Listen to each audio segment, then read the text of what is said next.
চলচ্চিত্র আর চলচ্চিত্রের শিল্পীদের ঘিরে এমন কিছু প্রশ্ন আছে যার উত্তর রহস্যে ঘেরা।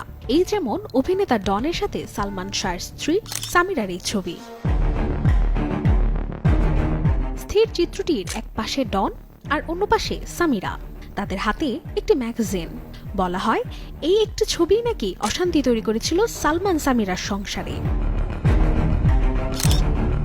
অন্তরঙ্গ মুহূর্তের এই ছবি তারা কেন তুলেছিলেন, এই প্রশ্নের উত্তর যেমন আজও অজানা, ঠিক তেমনি অজানা ফ্রেম বন্দি করা মানুষটিও। বছরের পর বছর ধরে এই ছবি ঘিরে চলছে গুঞ্জন, গুজব, অভিযোগ, ফটোশপের গল্প, এমনকি সম্পর্কে তীব্র বিতর্ক। কিন্তু 2017 সালে জানা যায় ছবিতে থাকা নারীটি সামিরা নয়।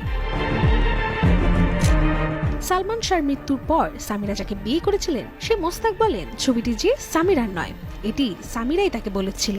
এটি মূলত আশা ভালোবাসা ছবির সেটে তোলা।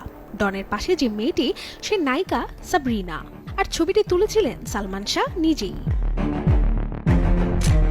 মোস্তাকের দাবি শুটিং চলার সময় সালমান ভেন্টিলেটরের ফাঁক দিয়ে মজা করে ছবিটি তুলেছিলেন, পরে সেটি নিয়ে ডনের সঙ্গে হাসাহাসিও করতেন। অন্যদিকে সামিরাকে ঘিরে ছড়ানো বাকি ছবিগুলো ছিল ফটোশপের কারসাজি।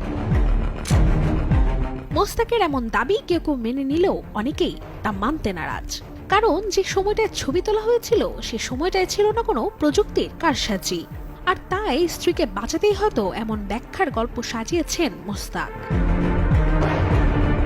সালমান শাহ মৃত্যুর 29 বছর পর আবারও যেমন আলোচনায় তার মৃত্যু রহস্য, তেমনি আলোচনা এখন এই ছবিটিও।